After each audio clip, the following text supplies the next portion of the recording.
Sa kanan, Ulaulong Gapo, Repin Swail na anak ng Gapo, Kamandag.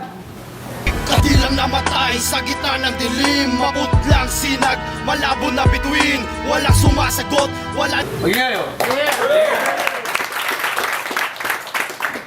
Yo, 90 seconds! 90 seconds kay Kamandago. Timing lang.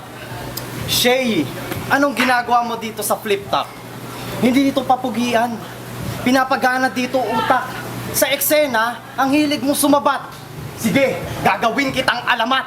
Yang baba mo gagawin kong bayag.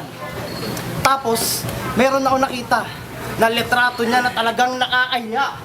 Ang laswa, masdan nyo ang pagmumuka kapag bitch ni Abra. At hindi lang to, meron pa ako nakita na magpapatunay na gusto niyang mag-artista. Masdan nyo, ito ang ebidensya. Nakikita mo ba, Enigma? Nakikita mo ba, Enigma? Siya talaga. Siya talaga yung tunay na pa-cute sa harap ng camera. Nakikita mo ba malinaw? Tigil muna tayo sa ating kaloan. Painggan nyo ang babadoy na nagawa niyang kanta. Ganun ba? Kapag gustong makilala, gagawa ng kantang papainggan ng mga jologs para maging patok sa masa. At ikaw ang halimbawa ng pa-cute na Makata.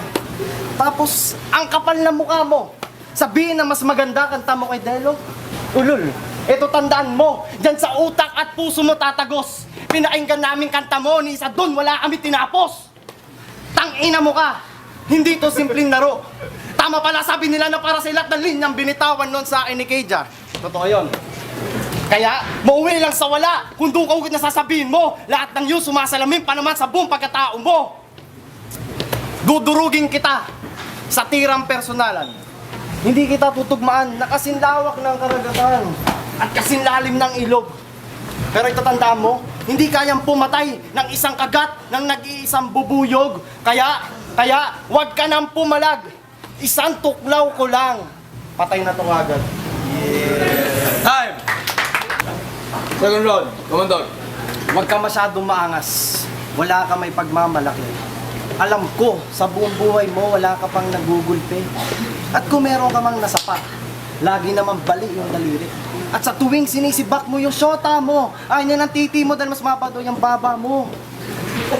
Tapos, mataas na daw kanyang nalipad. Wala kaming pake. Wala kaming pake. Nakalipad ka nga, pero sumabit naman yung baba mo sa kable ng kuryente. Wala tayo sa Maynila. Sige, wala tayo sa Maynila. Huwag ka dito mahangin. Pwede ba? Huwag kang magpaalalim. Hindi kami magtataka. Isang araw may suot ka na rin na salamin. Dahil ang konyo mo, hindi sa'yo to bagay. Dito sa Gapo, matatagpuan kang patay dahil sa aking pagdura at pagtugma para kang binigti sa ilalim ng tulay. Habang ika'y patay, patutugtugin ko ang kantang kandungan. Mamamatay kang hindi kabisado ang lupang inirang. Dahil mas gusto kasi nito ang pinapainggan, yung kanta ng mga dayuhan. Mas pipiliin ko pang magmukhang bulol, bano at sinto-sinto sa mata ng maraming tao. Kaysa naman maging kagaya nito, sa harap lang ng kamera, ikay nagmumukhang matalino. Tapos, di mo sarili mo, mahusay mag-rap. Nakakatawa. Di ba, Enigma? Kinuwento mo pa nga.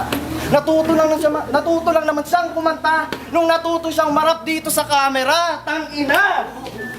Kaya, wag kang mag-astang kilatis pinggan. Pagbagsak mo sa Gapo, yan ang magiging kinaratnan. Maraming tao ang may ayaw sa'yo. Yan ang totoo. Sagot! Oo! Kaya ako magsisimulang magpapadilim sa silaw ng kasikatan dyan sa pagmumukha mo, hindi sa baba mo. Time! Pwede ba magmura? Time! Kamandag. Hoy, ambog. Lakad ka ng lakad. Wala naman sa'yong pumapansin.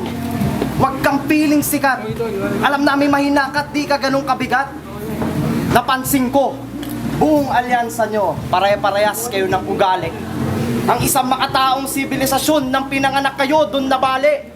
Kaya, wag mong ipagmalaking madami kayong alam. Isang buwang sanggol nakakapanganak pa lang, mas marunong pa sa inyong gumalang. At hindi kami maniniwala. Nakatapak yung 2 paa mo sa lupa. Dahil, mayabang ka tol. Huwag kang pahambol.